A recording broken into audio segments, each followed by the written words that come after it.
Dari saung yang sederhana, di antara hembusan angin dan lantunan doa, kami hadir, menyapa hati, membasuh jiwa yang haus hidayah. Selamat datang di Bilik Hidayah, tempat di mana hati pulang, dan ruh disegarkan dengan ilmu, dizikir, dan cinta kepada Allah. Wassalam. Maka ketika Allah menciptakan seluruh manusia min dzakarin wa unsa, dari jenis laki-laki dan dari jenis perempuan, itu tidak ada bantuan sangkut paut syariat daripada manusia, mutlak dari Allah Subhanahu wa taala. Dalam kitab Tafsir Al-Munir atau karangan daripada Syekh Nawawi, min dzakarin wa unsa ini ay min Adam wa Hawa. Kita semua diciptakan oleh Allah Subhanahu wa taala, manusia ini asal muasalnya min Adam wa Hawa, dari Nabi Adam dan Siti Hawa. Wal kullu fi dzalika sawa'un, dan semua manusia dalam proses penciptaan itu semua sama, asalnya, keturunannya, genetiknya pertama adalah dari Nabi Adam dan Ibu Hawa. Jadi salah kalau ada yang mengatakan manusia itu asalnya dari monyet. Seperti Darwin itu yang mengatakan asal muasal itu dari monyet. Dibantah oleh Al-Quran, inna khalaqnakum min dzakarin wa unsa. Dzakar itu adalah Nabi Adam, unsa itu adalah Siti Hawa. Maka wal kullu fi dzalika sawaun, semua kita itu sama keturunan Nabi Adam alaihis salam. Fala wajha litafakhuri bin nasab, maka tidak relevan, tidak ada jalan untuk menyombongkan diri bin nasabi dengan masalah keturunan-keturunan. Maka jangan membanggakan diri kita keturunan anu. Ya, kita ini semua keturunan dari Adam dan Hawa. Pala wajah, kata Syekh Nawawi, pala wajah tidak relevan. Ya. Litafahur, untuk menyombongkan diri bin nasabi dengan keturunan. Seperti ya yang terjadi fenomena saat-saat ini yang sangat meresahkan daripada Republik Indonesia, dengan mengagungkan yang ini mengaku keturunan mulia, nasabnya Sayyid Sayyid, dan yang ini ngakunya turunannya Terah Wali Songo. Tarung akhirnya, ribut akhirnya. Pala wajah litafahuri bin nasab, tidak relevan. Itu Nawawi berbicaranya waktu ngarang Tafsir Munir 300 yang lalu, 300 tahun yang lalu. Ya, sudah tidak relevan, apalagi zaman sekarang. Maka timbulnya apa? Kalau kita mengagungkan masing-masing masalah nasab, masalah keturunan, timbulnya apa? Perpecah belahan yang kita saksikan pada masa-masa ini. Betul? Betul. Lah kasihan keturunan tukang beca. Kalau orang tuanya tukang beca, anaknya keturunan tukang beca, kasihan.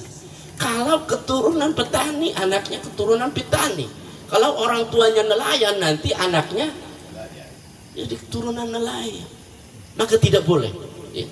Ada yang bilang saya keturunan Sayyid, ada yang mengagungkan keturunan Syarif, keturunan Habib, ya kan? Keturunan Tubagus, keturunan Darah Biru, keturunan Ningrat, ya, keturunan Raja Nyiblorong. Itu sudah tidak relevan, tidak relevan untuk saat ini. Itu Kinawi zaman dulu. Maka terbukti orang yang membanggakan dengan keturunannya, dengan bapak moyangnya, maka akan timbul perpecahan seperti yang kita saksikan fenomena saat-saat ini antara habaib dengan yaitu Terah Wali Songo yang mengatasnamakan diri PWILS. Betul? Maka tidak boleh. Nah, perpecahan tersebut sangat diinginkan oleh orang Islam yang tidak senang dengan Islam bersatu. Maka itu salah satu narasi PKI baru, model baru untuk memecah belah, untuk mengadu domba kita umat Islam. Maka jangan mau kita diadu domba sesama orang Islam yang hanya kepentingannya untuk kepentingan segelintir orang. Tidak boleh. Kita tidak boleh diadu domba sesama orang Islam. Lah, orang kita sesama orang Islam itu, ya, kita Tuhannya sama, Allah, ya kan? Habib Tuhannya sama, Allah, Allahu Ahad, Allahu Samad.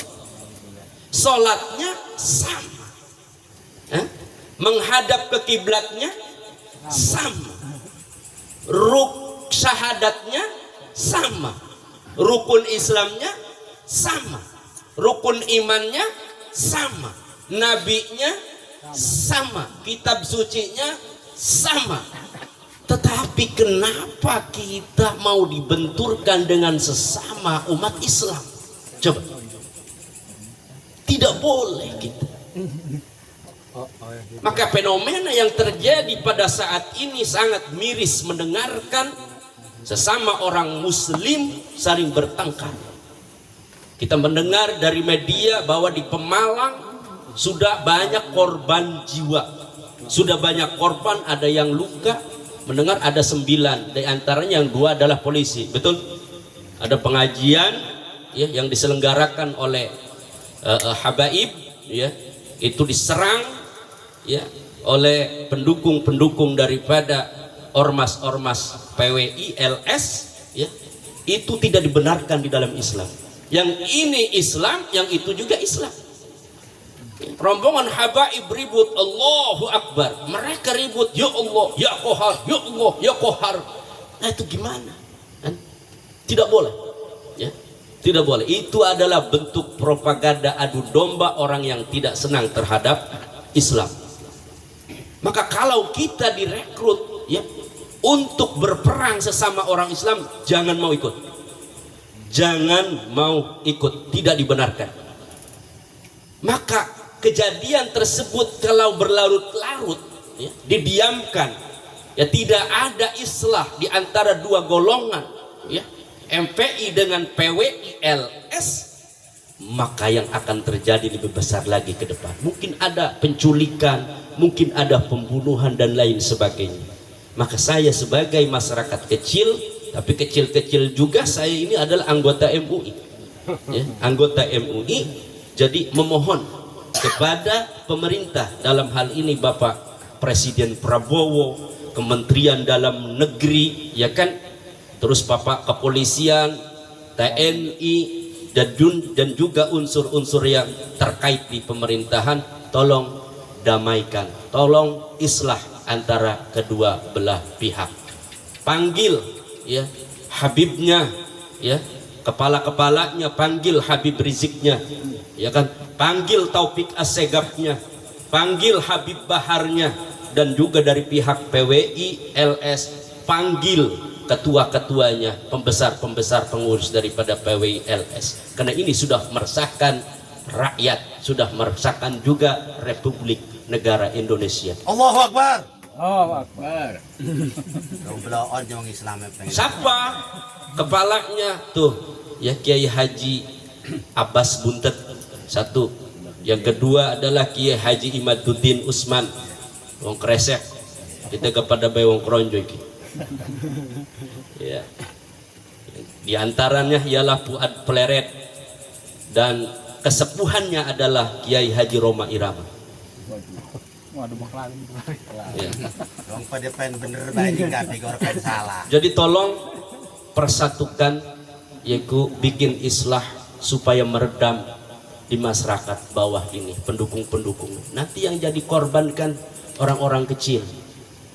Apakah kalau dia mati, ya, baik pendukung Habib maupun pendukung PWI LS, ormas PWI LS, ya, apakah dia bertanggung jawab sepenuhnya atas anak istrinya, pendidikannya, nafkahnya, ya kan?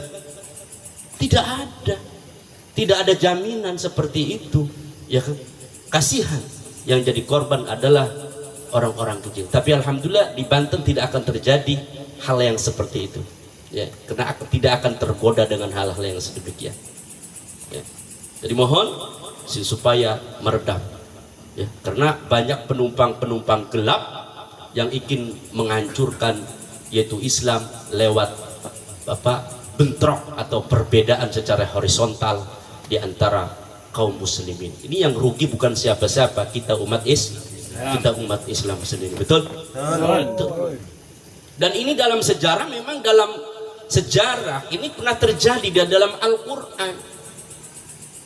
Apa di dalam Al-Quran? Wa in ta'ifatani minal mu'minina qatatalu fa aslihu bainahuma. Kalaulah terjadian di antara dua golongan, dua kelompok daripada orang Islam, daripada orang mukmin, permusuhan di antara keduanya, fa aslihu bainahuma, maka damaikanlah di antara dua kelompok tersebut. Siapa yang punya hak untuk mendamaikan? Adalah pemerintah kita. Kita punya presiden, kita punya TNI, kita punya polisi, ya kan, kita punya aparat yang terkait. Masa punya aparat kita, pemerintah kele dengan hal-hal yang tersebut? Sudah resah, takut ini masyarakat terjadi chaos di tengah-tengah masyarakat, ya kan? Kasihan, bukan apa-apa, kasihan. Saya tidak mendukung ke sana, saya tidak mendukung ke sini, tapi menginginkan perdamaian. Jangan sampai negara kita seperti yang ada di Suriah. Jangan sampai negara kita yang ada di Iran. Jangan sampai terjadi negara kita seperti di Afghanistan, Taliban dan lain sebagainya yang perang saudara. Maka ada pemerintah yang harus menengahi. Fa aslihu bainahuma, ya, bil adl, dengan cara yang adil. Panggil keduanya untuk menandatangani yaitu MOU, ya, secara damai. Sudah, jangan membuat kata-kata yang provokator, ya. Kita harus meredamkan masing-masing pendukung kita masing-masing. Harus. Fa in bagat ihdahuma alal ukhra faqatilu allati tabghi, ya, hatta tabi'a ila amrillah. Maka kalau salah satunya dipanggil oleh pemerintah, ya, tidak mau, ya, diajak islah, ya kan? Tidak mau diajak islah, faqatilu allati tabghi, ya, perangi oleh pemerintah, ya. Proses secara hukum. Bubarkan izin organisasi ormasnya di Menkumham, cabut surat izinnya. Kalau tidak mau, istilahnya diajak damai oleh pemerintah. Ini allati tabghi, ya, hatta tabi'a ila amrillah, sehingga mereka mau kembali sadar, yaitu untuk bersatu kembali sebagaimana yang diperintahkan Allah dan Rasulnya. Itu. Dan ayat yang lain juga Allah berkata, la yaskhar, ya kan, qaumun min qaumin asa ayyakunu khairan minhum. Tidak boleh menghina, ya, sekelompok kaum dengan kelompok kaum yang lain, ya, yang ini menghina, yang ini menghina, tidak boleh. Asa ayyakunu khairan minhum, ya. Siapa tahu yang dihina itu adalah lebih mulia daripada orang yang menghina, dalam menurut pandangan Allah Subhanahu wa ta'ala. Itu Islam. Al-muslim man salimal muslimuna min lisanihi wa yadihi. Orang Islam itu orang yang selamat, ya, daripada lisannya, tidak berkata yang istilahnya memprovokatif, tidak berkata kotor, tidak berkata yang istilahnya tidak dianjurkan oleh agama, tidak menghina, ya kan, seseorang dengan kata-kata yang indah, kata-kata yang mendinginkan, kata-kata yang marhamah. Tentunya tidak boleh. La yaskhar qaumun min qaumin. Zaman dulu ada ceritanya asbab nuzul daripada wa in ta'ifatani minal mu'minina tatalu ini, ya. Asbabun nuzulnya antara qabilah Aus, ya, dan qabilah Khazraj ini yang ada suku besar, ya. Qabilah Khazraj suku besar di Madinah, qabilah Aus juga suku besar di Madinah. Semuanya ini berperang antara dua suku ini Ya sekian puluh tahun berperang, korbannya mungkin sudah ratusan bahkan ribuan dari dua golongan tersebut sebelum Nabi hijrah ke negara Madinah. Tetapi ketika hijrah di negara Madinah, suku Hajraj, suku Aus ini semua mengutus perwakilannya mendukung Kanjeng Rasul, mendukung perjuangan Kanjeng Nabi kita Muhammad sallallahu alaihi wasallam, dengan membuang egonya masing-masing, dirangkul oleh Nabi kita Muhammad, yang pada akhirnya dua suku tersebut adalah bersatu. Dua suku tersebut adalah bersatu. Kenapa dua suku tersebut perpecahan sekian puluh tahun? Karena ada yang mengadu domba. Ya. Siapa yang mengadu domba? Adalah orang Yahudi Bani Nadir dan Yahudi Bani Qainuqa. Itu yang memanas-manasin di antara dua suku, yang akhirnya terjadi peperangan terus yang tidak ada hentinya. Tapi alhamdulillah, wa ma arsalnaka illa rahmatan lil alamin. Ketika diutusnya Nabi, semuanya bersatu, ya, mendukung perjuangan Nabi kita Muhammad sallallahu alaihi wasallam yang disebut sahabat Ansor keduanya. Ya. Suatu waktu ada timbul perpanasan juga, ya. Sudah damai dipanas-panasin sama orang Yahudi, ya, ini adu domba. Ketika Nabi kita Muhammad sedang berjalan, ya, naik himar, berjalan melewati yang namanya Abdullah bin Ubay bin Salul al-Munafiq.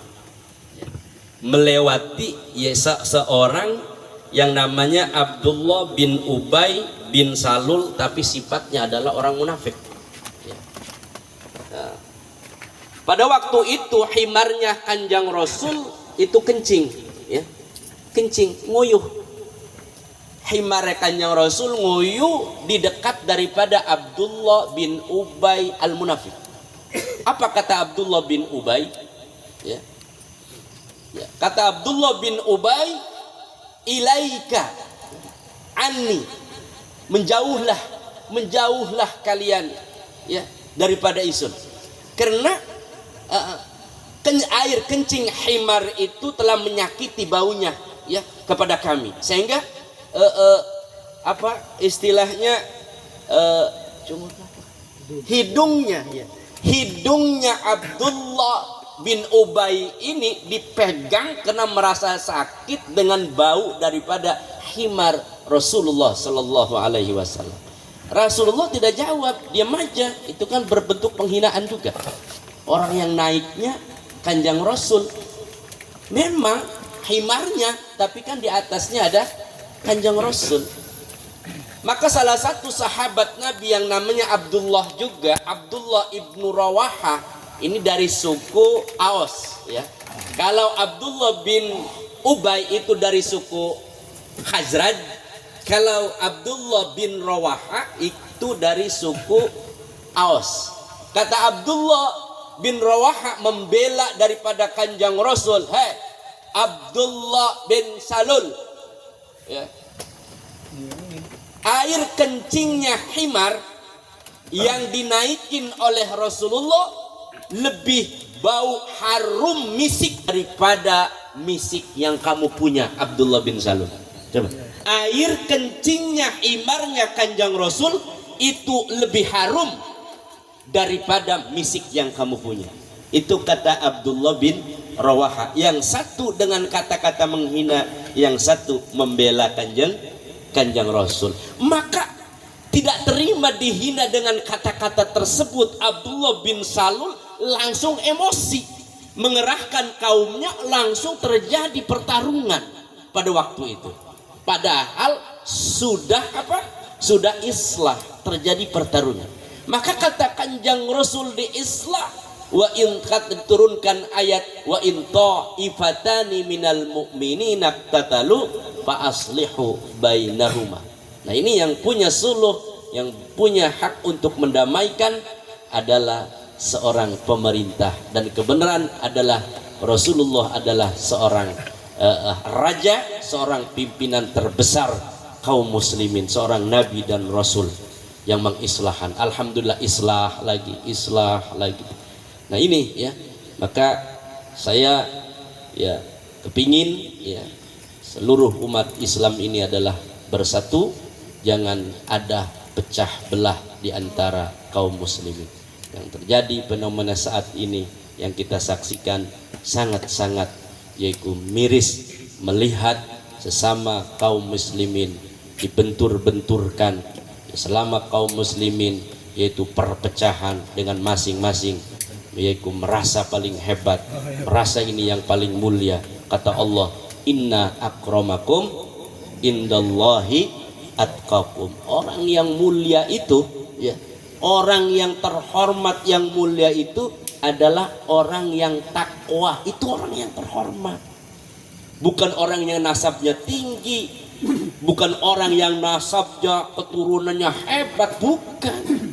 Sekalipun tukang beca ya kan, keturunannya tapi ketakwaannya terhadap Allah ini sangat tinggi, ibadahnya sangat luar biasa ya, maka itulah orang yang mulia di hadapan Allah Subhanahu wa ta'ala. Maka kata Allah, katakannya Rasul, man sarrahu ayyakuna akraman nas falyattaqillah. Siapa orang yang kepengen dirinya menjadi akraman nas ya, mulia-mulianya manusia di dalam sandingnya Allah, falyattaqillah, maka bertakwalah kepada Allah. Semua harus bertakwa, yang pada akhirnya ketika takwa kepada Allah tidak disibukkan dengan hal-hal yang tidak bermanfaat ya kan, disibukkan man sagalahu fa inna taqwallah sagalahu an ghairihi. Maka orang yang takwa kepada Allah menjauhi hal-hal yang tidak bermanfaat. Masih mending kita ngurusi anak rabi, masih mending kita usaha sing bener, masih mending kita ngaji sing bener, ngamalakan ilmu kelawan bocah ngaji Quran, ngaji kitab, ngajarakan ilmu ning madrasah, ngajarakan ilmu ning yayasan, ngajarakan ilmu ning pesantren dengan masing-masing keilmuan. Masih mending begitu daripada demo-demo perang-perangan. Katanya kita harus memperjuangkan wali songo. Wali songo itu istiqomah menjalankan perintah Allah, bukan berperang. Berperangnya bukan orang dengan orang kafir lagi, sesama muslim. Ini dengan alasan apapun sesama orang muslim berperang tidak dibenarkan oleh agama. Titik. Mungkin ini mohon maaf ya atas segala kekurangan, kekhilafan. Jadi ini warning, peringatan, kalau ada keluarga kita yang mau membela salah satunya, mau perang istilahnya, mau demo, mau membubarkan apalah, jangan ikut-ikutan.